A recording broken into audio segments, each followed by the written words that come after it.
Ken, avant d'être le survivant de l'enfer, c'est surtout un chef renommé. Un chef, oui, un cuistot quoi. Et, va savoir pourquoi, il va se retrouver projeté dans l'époque Sengoku. Bon, c'était pas peace and love. Et, traqué par des guerriers, il réussit à s'échapper en plongeant dans une rivière. Bon en cuisine et en natation. Recueilli par une forgeronne, une femme forgeron, Ken a tout oublié sauf son art de cuisiner et c'est là qu'il va se retrouver au service du plus grand homme de l'époque, j'ai nommé Nobunaga Oda. La série est publiée au Japon chez Obuncha depuis 2011 et en France chez Komiku Édition depuis 2014. Les auteurs de cet ouvrage si appétissant sont Nishimura Mitsuru et Kajikawa Takuro. Le premier est chargé du scénario et le second s'occupe des dessins. Nishimura est un chef hors pair qui a travaillé pour plusieurs ambassades japonaises à l'étranger.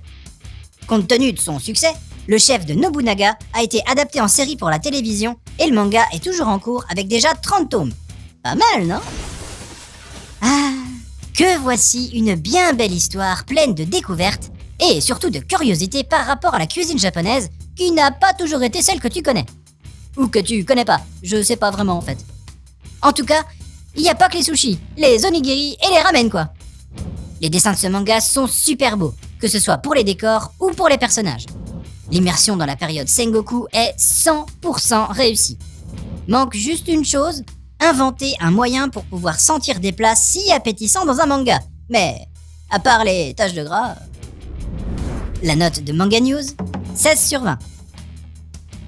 Et si la cuisine est ton dada, ou que t'es simplement curieux de l'art culinaire, voici 3 idées de lecture. La cantine de minuit, mangeons les bons petits plats d'un mangaka. Moi, j'ai beau avoir toujours la dalle, à part les pâtes et le riz, je sais pas faire grand chose. Ah si, j'arrive super bien à mettre des plats préparés dans le micro-ondes. J'oublie jamais de percer l'opercule. Allez, bisous gastriques et surtout, continue de suivre la voie du manga.